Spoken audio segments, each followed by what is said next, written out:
Good morning, good morning, good morning.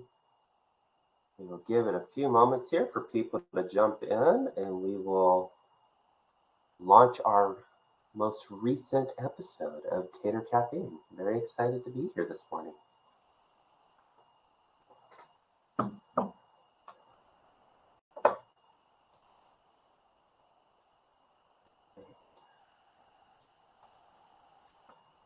Hope everyone is having a great morning and is fully caffeinated.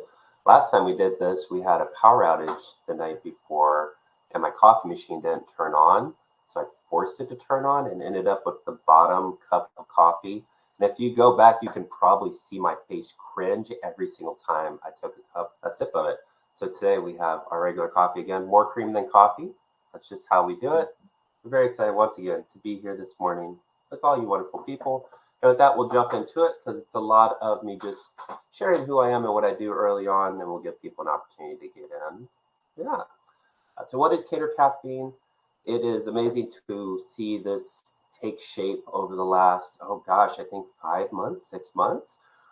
And really to try to create a place where if you're new to catering, if you've been in the catering game for a while, but you're looking to make sure that your fundamentals are strong, if you are somewhere in between and you're just looking for tips and tricks to try and take what you're doing and blow it out of the water, Caffeine is a place for you. I talk a little fast sometimes because we are amped up on coffee, but I think over the last 20 years or so of my career and really just learning about the space and our customers and trying to do everything I can to grow sales for my team, to provide hours and gratuities and all the things that we all do for our staff.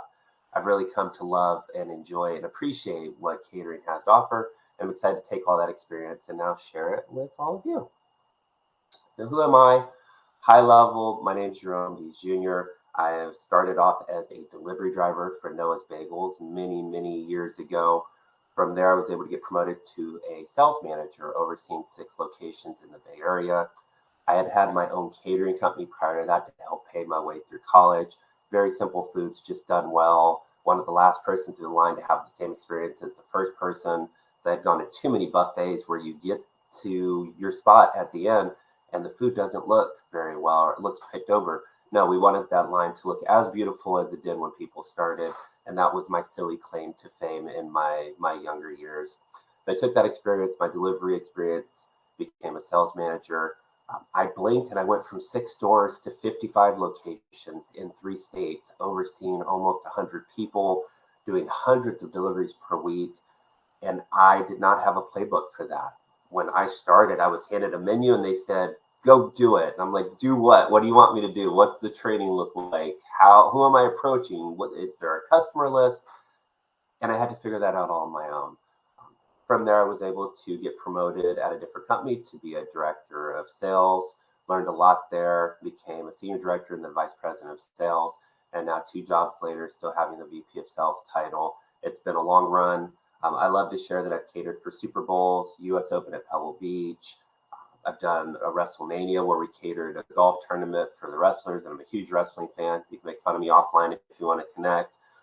And just any major event that's occurred in our area, we've been able to be a part of it. And there's a lot of pride for my team in that, but there's a lot of excitement in being able to do all these different things. And which is what I love about catering. It's never the same day twice. Last note, I forgot to mention, I have won an award from the National Restaurant Association, both for my work within the catering and restaurant space, but also my impact on the community. I strongly encourage you, if you're looking to grow yourself, start volunteering, giving back to others. There are ways you can do that online very simply. Shoot me a message on LinkedIn. I'll share some of the ones I do. But I find that not only do you improve yourself, but you can improve the world. And all that just creates a really good vibe around who you are, and people want to get to know you. This is my sample sales playbook. I highly encourage you to check it out. We're going to go through some of this in a moment, but I'll actually pull it up so you can see what we're working with here. The idea for this is that you should have a systematic approach to your catering sales. You should be able to have a single document or a shared understanding that anybody on your team can jump into and know what you're doing, how you're doing it, why you're doing it, And I think having this in place, something my team has, a living document, if you will, because it's always changing and growing and adjusting as things change, but you have to start somewhere. You can feel free to take this, you can make a copy of it, you can repurpose it, you can drop it in ChatGPT and say, my company's name is XYZ. Can you input all my data and make it more for my team? Do whatever you need to do. I hope people are using this. One of the things in here is the daily checklist. If there are things your team does on a daily basis, you should list them all out and truly have people check things off. The great thing about Google is everybody has access to it. It's live data. And my team and I, we start each morning by looking in here, seeing what we have for the day. Mondays, Tuesdays, Wednesdays are always the same. Thursdays, we do a lot of work for the following week, so there's a separate checklist for that. It's all about making sure that we're getting all the little things done consistently, because that impacts the customer journey with us. There's a sales activities tab, and if you go into the actual tabs, you'll start to see information on how to prospect, how to identify your customers and who you want to go after. There's different contact types, and we've talked about these a few times, and we're going to circle back to them, so I'm going to clean over it. And then the new section is, what do you do during the slow times? As I'll share in a moment, we've had a great year so far, and then things came to a halt. So now we need to start thinking through what's going on and how things are working and trying to get the most out of our process. I'm going to take a moment here. Oh, thank you, Terry, for sharing the sales playbook. Much appreciated. So then we go into systems. If you have passwords and projects that you want to list here, that way everybody knows what's going on. You can circle back to this every time you have a meeting, so everybody's on the same page. Then we talked at one point about competition and doing some competitive analysis. So really, there's no wrong answer here. You can create any tabs you want. I think my team has one for the third parties we work with, because we work with a lot of third parties. And we have all the login information, what the different percentages are that we give. That way, once again, if I get hit by a bus, I don't want everything that I've done here to go with me. I want someone to have access to that and to be able to do the work that we do so well. That is our sales playbook. Quick note, if you are attending Event Camp, let me know. I am going to be a speaker next week, I believe on Wednesday morning. And it's really cool. There are 2 main sessions where everybody's in the same room, and I get to do one of those. And there's lots of little breakout sessions where you can go and listen to different topics. So please connect. I love meeting people in person. I think the bigger our network is, the better off we are, because during times where it's slow, there are a couple people that I know and trust that I reached out to, asked how things were going. You want to make sure that it's not just you against the catering world, that you have some help. So if you're going to be at event camp, let me know. Let's do a brief recap of what we have discussed over the past few sessions. Those sessions are available through the YouTube channel. Please go back and look at them if you weren't able to attend. The first thing we did is we decided to build out the playbook and to discuss the different contact types. Are you reaching out to people after their first order? You have to. Are you reaching out maybe a month later just to check in? Being a little discerning about it. If someone used you for memorial service or a bar mitzvah, probably aren't going to get them to do that again in a month, but there are other life cycle events. Someone ordered for a personal need, maybe they work somewhere, so we want to make sure we're staying connected. Are you looking at your orders from last year and making sure that they've ordered again this year? Those are our prior order contacts. And we do those contacts until we either get a no or we understand what's going on. Then you can look at large orders and look back 2 months ago, and did I reach out to everybody who played? Like, there are things that you can do on a systematic basis. And we talked about those. We talked about a calendar of events where you can plug those in. We talked about the contact types. Do you know your ideal customer profile, especially when it's slow? When it's busy, you have a little bit more agency to reach out to a lot of different people and to try some things out. When it is slow, you better be reaching out to your ideal customer profile. You need to make sure that you are fishing where the fish are, that you aren't just throwing dynamite out there and hoping something happens, that you're being strategic with the right bait and the right timing. And part of that is understanding who you're targeting. Talked about using strategic partnerships. I share almost every episode because I'm very proud of it. We work with Bear Bottle Brewery here in the Bay Area.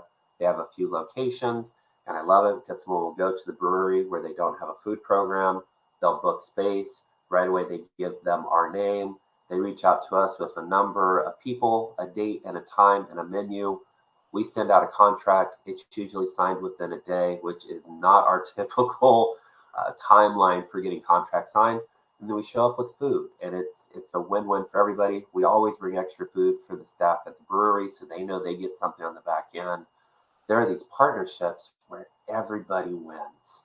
Take time to identify targets in your area that might be a good partner for you and reach out to them. Worst case scenario, they say no. Best case, you're getting very easy orders that are very helpful depending on what you do weekly. Having a $3,000 order show up goes a long way. Make sure you're dedicating time to selling. I'll bring it up here in a moment, but anytime I get slow, I make an assumption that something happened 3 to 4 weeks ago. I find that if I make my calls and I do my follow-up calls, people will typically order 3 to 4 weeks out, depending on, once again, if they order quarterly or weekly. Because I'm a little slower right now, I can go back a month and see my activity, and I can look at my calendar because everything's color coordinated.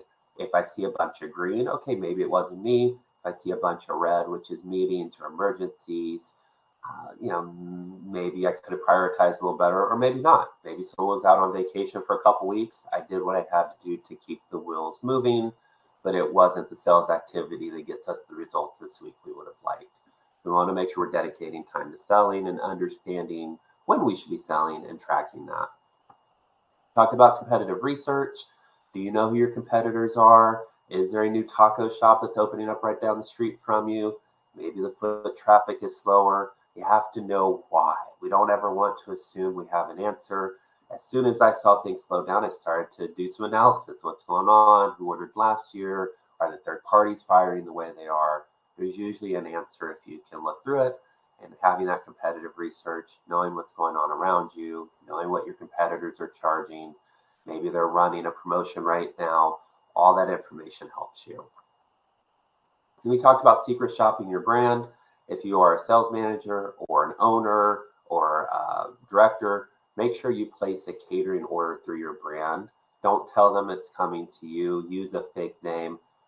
How do things look? Is the temperature there? Is the packaging good? Does it make sense what we're asking people to do? My team does a build your own taco bar where we send all these little components, and we weren't always labeling them the best way. And yes, I know what cilantro looks like, but it turns out not everybody knows what cilantro looks like.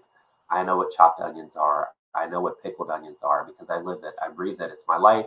But sometimes people don't get that.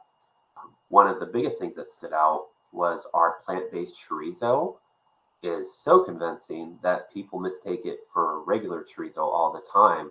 And I've had groups that their vegan vegetarians didn't eat because they were nervous it was real meat.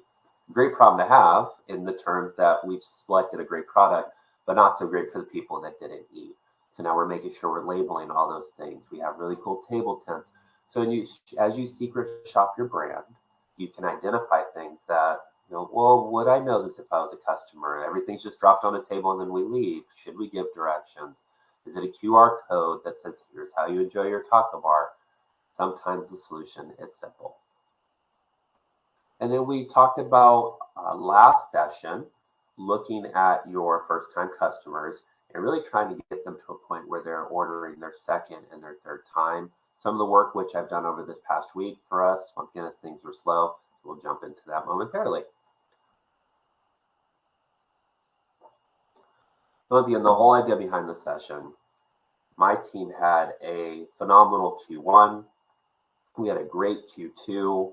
We get into July where we expected it to be slow and it just exploded for us. We're up 60%. Everybody's happy. Birds are chirping. Angels are getting their wings. And then we get into August and we realize, okay, the first week, the sales are significantly down compared to last year, the same week. That's going to happen. Weeks shift, things happen. But then the second week also came in pretty short. So now there's this uneasy, oh my gosh, did we do something? What's going on? We need those sales. There are things that we can do, some of which we're doing consistently that we're circling back to, but there are things that we can do, we should do as these times occur, and we're going to discuss some of those. As I alluded to, the first thing I did was I looked back 30, 45 days, maybe even a couple months. What was going on? Were we selling? Were we doing our presentations? Were we connecting with customers? In our case, we have admins who will help with some of the menu creation and creating pick lists and making sure timelines are correct. And we realized that July, even though we exploded, we had no admin help. So one of the things that led to was me helping with some of those other activities. So I have weeks where I wasn't selling because I was reacting to what we already had. So that was a little bit of a, okay, maybe we should have done something different. So if you slow down, and really in general, maybe on a quarterly basis, you should look back at your calendar and did you do the things you said you were going to do? Did you allow yourself the freedom to do those sales activities? Because I find once again that if I make a call today, it's very rare that someone's going to order right away. It's going to be a few weeks out. So now it's amazing that I'm back in it this week and I'm reaching out to literally hundreds of people. We'll talk about some of the things that I tapped into.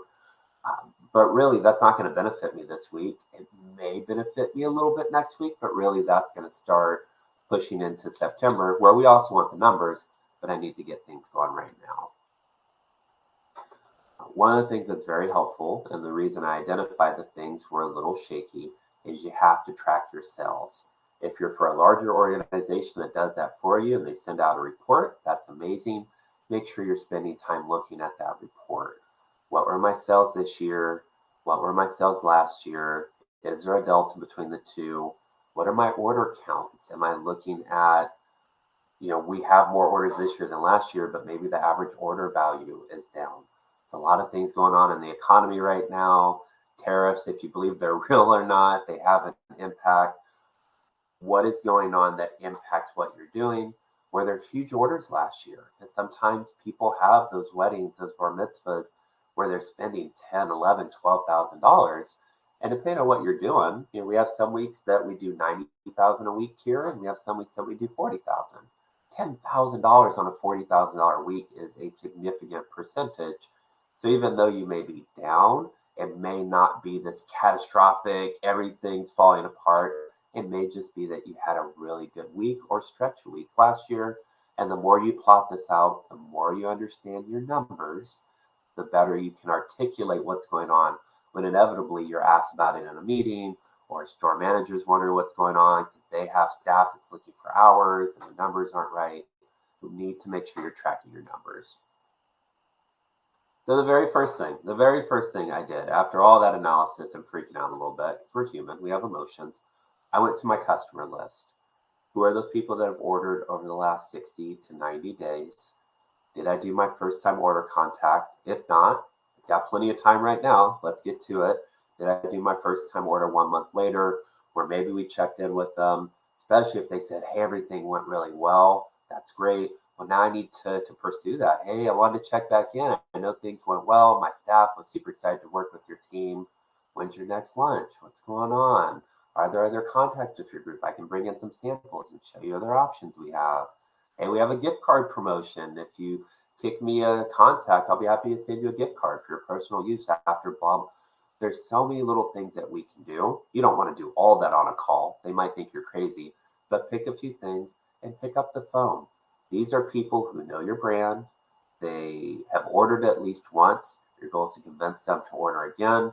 One of the mistakes people might make is going and getting that cold call list and just pushing through it. But that is a longer sales cycle than just reaching out to someone who already knows you, who said they appreciated what you did, and trying to convince them to order again. Even if they just give you a potential date for out in the future, that's great. You can make a note of that. It's still not helping you right now, but I am keeping in mind that it's not just this period, but it's the entire quarter that I'm focused on. I had an overage in July, which is great. August looks a little shaky, so I need September to be strong. So we're starting to put a little bit of energy there.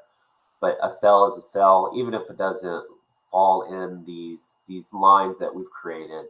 It's still a good thing to know what they need from you and when they need it. Make sure that you are looking to see who the customers were that place huge orders with you. You want to make sure that you give them a little more attention. Maybe you just send them a gift card. Someone did a $2,000 order with you, sending them a $50 gift card for note that says, thank you, we appreciate you, we look forward to your next order. Not that I think people are selfish, but people will gravitate towards customers or vendors that do stuff for them. So if you're kicking them little incentives, if you're building that relationship along the way, when someone says, "Hey, we need lunch," you want them to go, "Oh, Jerome usually takes care of us. Let's go ahead and reach out to Jerome." So doing these little things along the way is a big help. One of the things that you should do is to review your feedback.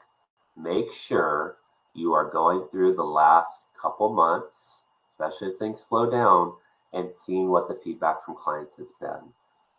We track positive experiences and negative experiences. If someone just says thank you in an email response or hey, it was great, thanks, we don't necessarily track all those. But if they knew the server's name and they go on about it, or if they talked highly about the presentation or the packaging, all that information we capture, we log, and then I can pull up a report. Likewise, maybe you had some things that didn't go so well. I realized we had 2 clients over the last month that complained that they did not have table tents for the catering that we dropped off. People weren't sure what was what. Going back to the chorizo story, some people were hesitant to eat the vegan chorizo. We have those table tents in place now. What a great time to circle back. Hey, we appreciated working with you. Thanks again for your understanding as we work towards getting these. I do have these in stock now. I included a photo this week showing them what we have so they know. If you're ready to place your next order, I'll personally get it in for you. I'll make sure these get sent out. Just getting that feedback and doing nothing with it doesn't serve you well. But listening to a customer and responding and alleviating that concern goes so far. I have a handful of customers that I've worked with at multiple jobs now. And some of those customers at my first job, something went so bad that I had to go in person and apologize and just be empathetic that I get it. You were expecting something we didn't deliver. But in doing that and responding to that, you build that relationship. We're always looking to build these relationships so that it's not just talkalicious. It's, oh, Jerome and his team. That's where you want to get. So I went through my feedback. I saw that we did have some areas of opportunity. We're addressing those. Even though I don't think those are why we're down, it is a great time to just take a step back and see what's going on. All right, I'm going to peek at questions real quick because I usually just power through this. Let's see here. Okay, we're good to go. The next thing I'm going to highly encourage you to do if you're struggling, look at your warm contact list. If you're not tracking this, this is your sign to track it. There are people that reach out to you, that ask for a quote, that have a potential event that don't go through. You need to tag those people somehow, be it with a task in the software you're using. If your software doesn't allow you to, we use CCC, and I can create custom drop downs on client profiles. I have one that says warm lead list, and anytime someone comes in, it doesn't pan out, I add them to that list. Because once again, these people at least know you. They have asked for more information. I'd rather reach out to these individuals and, hey, I'm sorry it didn't work out, but we'd love to connect. What's going on? Especially if they're at Salesforce or at Meta, which is huge in Menlo Park. We're in Palo Alto. We love Meta. There are these huge organizations where even if they don't place an order, I guarantee you they know other people who do. Maybe they can help set up a presentation. One of the mistakes I see people make is someone reaches out, they ask for a quote, it doesn't pan out, they delete it, they move on. Well, that's still a lead, and especially right now where I need warm leads and I don't want to do cold calls if I can help it. That is a great list to circle back to. If you're not tracking those, this is your reminder, this is your sign. to start adding those to a list. Even if it's just an Excel sheet or a Google sheet that you create, start popping those on there, circle back to it once per month. I will bet you lunch that you will find money from that list over time. Right. The next thing you can do is look at incentives. My team just did an email blast yesterday where if you place an order by the end of this month, we're going to give you back a Talkalicious gift card. You can come into any of our stores, enjoy a meal just for yourself. I like to do things for the admins. I find admins, office managers are typically overworked and underappreciated. So I do my part to try to take care of my team with sales, but also give them something they can use in their own time. That went out yesterday. Sometimes we'll do a free salad or free guac on purchases over X. Sometimes we'll go into orders we already have and, hey, thanks for ordering. Are you getting lunch from this? We'd like to throw in a lunch for you. Or, hey, thanks for ordering. I see you didn't do beverages. I'm going to throw some in on us. So what's not necessarily helping me this week or next week. But if I send beverages and they like those and they order those, now my average order value is going up. And we always want to attach beverages if we can. Pretty low-hanging fruit to take something from a cooler, put it in a bag, and drop it off and get paid for it. What incentives can you offer right now, both for that immediate push and to get customers ordering again? I do dollar amounts occasionally. I try to stay away from percentage-based discounts, which will scale endlessly. I love more of a dollar-based discount, but in this case, the gift card promotion, we did it back in January, had really good results. Turns out people love tacos and they love getting free tacos. So can you offer an incentive right now? What do you have at your disposal? And if you're in a position where you need to get permission, come up with something. This is what I want to do. This is why I want to do it. Here's the results I think it's going to have. Can we give it a shot? That way you're just not asking someone else to do that work for you. Be proactive, outline what you think it will do. And more times than not, those of us with the VP titles and director titles, if you're telling us you can help us make more money and it's going to cost us very little, a social post or an email blast, typically we respond to that. Then make sure you're looking at your partnerships. I talked about Bear Bottle. Are there others in the community that you can do something with? With Bear Bottle, we go out a couple times a year. We set up a table. We give out tacos to their customers. Our staff has an opportunity to talk with people. And it turns out people will get off of work and they'll go and have a drink. So these people work somewhere. And people don't always want to talk about work after hours, so you have to be mindful. But typically, if we ask, hey, where do you work? Do you guys bring in food? Sometimes they'll give us the name of an office manager. And once again, a super simple way to get a lead. And yes, it's a cold lead, but being able to say, hey, Bill, we met him yesterday. He said you ordered food, spoke very highly about you, would love to chat. That's a little bit easier of a call than, hey, it's Jerome from Talkalicious. It's a cold call. Let's talk about tacos. People don't like those calls typically. We need to make them, but I love having an in or that warmness to it if I can turn it into that. Also, make sure you're looking at the seasonality. Our schools don't start here for another week, I believe, in San Francisco. So I'm realizing that we still have people on that let's get our last summer trip in, which is great. I'm getting lots of out of offices, so I know that that is true. But also we have Stanford University, which is huge for us, but they don't start until September. So I pulled the trigger a little bit earlier than I normally would. But I did reach out to 450 admins at Stanford yesterday. We're an approved vendor. Here's our most recent menu. Here are the things that we can do. If it's drop off, if it's full service, if it's a conference, if it's a small meeting, we've got you covered. And my hope is that as people are getting back up to speed over the next few weeks, because the admin staff will come in earlier than school starts, that we'll see that have an impact as well. So make sure you're looking at your calendar. If Admin Professional Week was coming up, I would hyper-focus and use that messaging. Nurses Week, Teacher Appreciation Week. There's always ways that you can use what's coming up and tailor your message so that it doesn't just look like another cold email that you sent out over and over again. Make sure you are staying visible. One of the worst things we can do is wait until we need it to start sending stuff out like crazy. This is why we're building relationships over time. Make sure that you're connected with your marketing team, social media. Posting something doesn't cost anything. Getting up a story costs nothing. You can promote some of those. So if you're struggling in a specific store, make sure you're asking for help there. We did the email blast and we just copied a previous one and resent it out. So that took my team all of 45 minutes. But we want to make sure we're staying visible for our customers and painting a picture of what they can do. My team is unique in that we offer private dining. We have private dining rooms. We also offer full service and we offer delivery with drop off.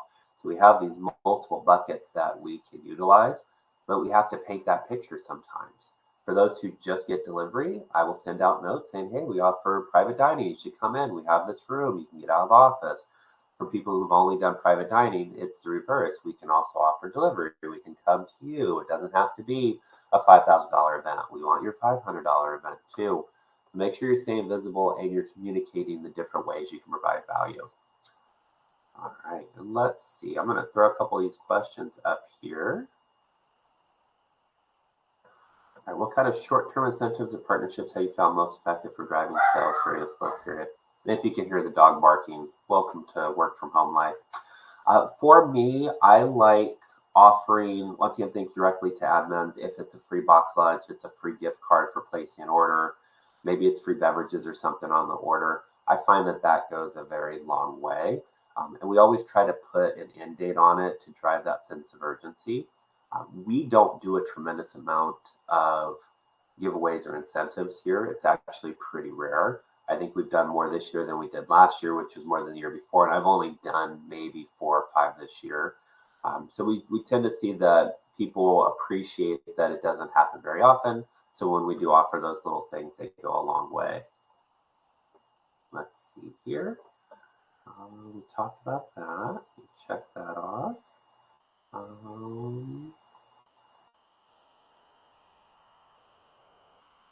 All right. When working through your warm contact list, what's your process for turning those leads into immediate orders?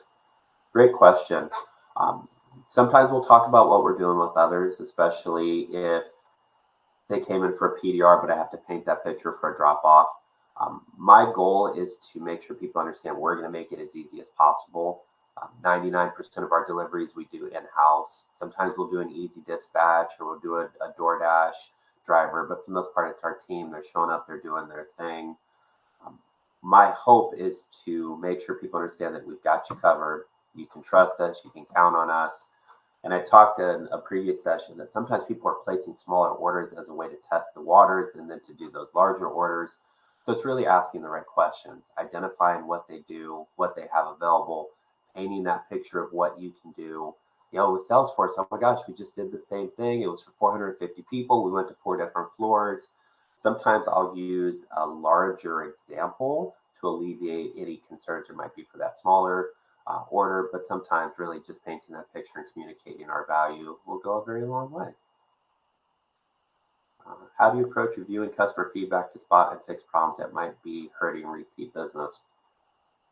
Although I just did this on a grander scale for the last couple weeks, I typically look at our feedback every single week. And our team's a smaller team. There's 3 of us that do the catering sales, and there's a couple of admins. So usually if something's going on, it's in the shared channel and I'm aware of it. Every Friday, we have a leadership meeting. And if there's a reoccurring thing, I bring it up right away. And I've built trust with my team because we're always sharing the positives that happen. And when people are sharing that things went well, or food was great, or timing was perfect, we push those out as they come in. So when we need to have these tougher conversations that we forgot tortillas with a taco bar, which seems insane because it's literally the foundation for the entire taco bar. When those things come up, we address them publicly, we address them head on, and there's usually an appreciation. Nobody wants to mess up, but we do talk about them right away. And in doing that, leadership above me, if we talk about something a couple weeks in a row, they'll go, well, wait a minute, didn't we just talk about this? And then it gets a little bit more focused. In addition to all that, I have a weekly email that I send out on Monday where I will call out things that are reoccurring. So I have a few different mechanisms to make sure that we are not only just seeing those things, but we're fixing them. And if I'm emailing about it 3 times in a row as the leader of this department, that doesn't feel good. Or if a store manager is having to explain for the third week why we weren't able to ring up an order on time, typically things will get addressed pretty quickly. All right. What's the best way to reconnect with regular customers to make sure they still order from you and not going to a competitor? Yeah, it's going to happen. There's a lot of us out there reaching out to people consistently, trying to get them to order from them. What I find is trying to understand the cadence which you'll see orders, especially from your reoccurring clients. And I will set reminders. So if I know that this customer orders every 6 weeks, I'm going to set a reminder 4 weeks out, and I'll give a quick call. I'll do a quick email. Um, it can be tough because we know that we're going to lose some customers to attrition, that people are going to go other places. But I try to stay connected in the best way possible, or in the best timing possible. Second. All right. When sales slow down, how do you use your actual numbers to guide decisions instead of just reacting? That's a really good question. And we don't want to overreact because, once again, if I look back over the last few years, we have some periods that were amazing, and then we had some periods where we came in short. Not every period you're going to beat last year. I feel like we've built up in this industry that every year we have to grow, and we have to grow week over week every single. That's not reality. Like, things change, holidays jump around. There's so much that goes on. Businesses close. Sometimes businesses that represent a huge percentage of what you do. To that end, Easy Cater for us, there's some periods we do $50,000 with Easy Cater. This period where we did that last year, I have $5,000. So yes, our numbers are off. Yes, there are things that we could do internally, but there's a big chunk of money that I can't really encourage. Like, we can up our preferred level and we can offer additional incentives, but we're kind of at the mercy of that system and what's going into it and people who are ordering through it. So it gets a little scary, but the best thing to do is to not overreact. As I'm looking at my numbers each period and I'm looking forward, we always identify what are going to be tougher weeks compared to what our averages are going to be. So make sure you're looking not just a week at a time. Look at the bigger picture. Look at the quarter. If you're 6 weeks into your quarter and you're significantly down, that's a different conversation. There's probably some alarm bells that should ring there. But don't overreact, because there's peaks and valleys, and it's not always going to be sunshine and rainbows. Regarding customer feedback follow-up, what have you found the best way? Email, direct? Yeah, it's a catch-22, because I think my hypothesis is people are getting more emails than ever before, and we're all burnt out on the number of emails that we have. But also, I think people have an aversion to phone calls. And I can tell when I call before I identify myself, people are a little more guarded. But then as I tell them who I am, especially if we work with them, they open up a little bit more. I like doing phone calls for larger orders.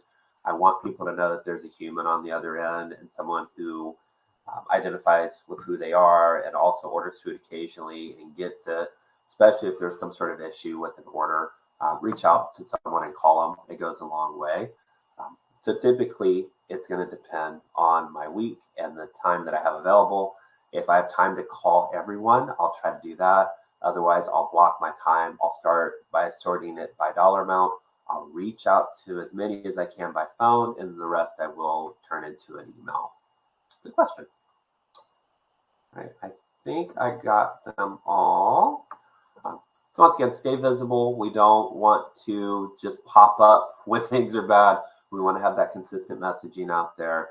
So once again, there's always someone else reaching out asking for business. There's always the next brand that's popping up that people want to try.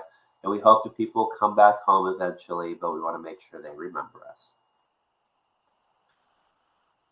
Unfortunately, and it's funny because we just said this, so good segue. We can't freak out. We can't overreact. There are things that we do on a consistent basis, our customer contacts, that if we keep doing them, things will pan out over time. If you're not seeing results from those contacts, it's a whole other thing. But it was amazing. I started last week on Friday. I started reaching out to people like crazy. Over this week, I've reached out to at least 600 people. Most of those are email, good amount of phone calls. And then all in one bunch, I saw 5 orders come in from that outreach, all within 15 minutes, which I thought was kind of funny. So it was a good boost. So today, as soon as we're done here, I'm going to finish my coffee. I'm going to put back on my salesperson hat. I'm going to start reaching out to people again. Um, we there are a lot of tough jobs out there, and we get to work with people, and we get to sell catering, and we get to support external customers and internal customers, and there are many other things we could do. So even when things get bad, remember that this is a pretty cool gig where we get to help people with food, and that's not too bad. So take a deep breath, don't overreact. It's okay if you want to go scream in your backyard. I did a little bit, but then come back to what you know, to what you do so well, continue to do it, and things will pan out. With that, my friends, we reached the end of another session of Cater Caffeine. Please remember to download the sales playbook. I want you to customize that thing. I have gotten a couple notes asking, well, how do you do this? Or what do you do here? I'm happy to answer those. You can send me a message through Cater Link. I've got a couple messages going, some I need to respond to. You can send me a message through LinkedIn. I'd love to connect. Once again, if you're at event camp next week, say hello. I'd love to meet some of you in person. Otherwise, until next time, I wish you well with your selling. Take a deep breath. It's going to be okay. And September is going to be nuts for all of us. So even if you're a little slower right now, it will turn around. Have a great Friday.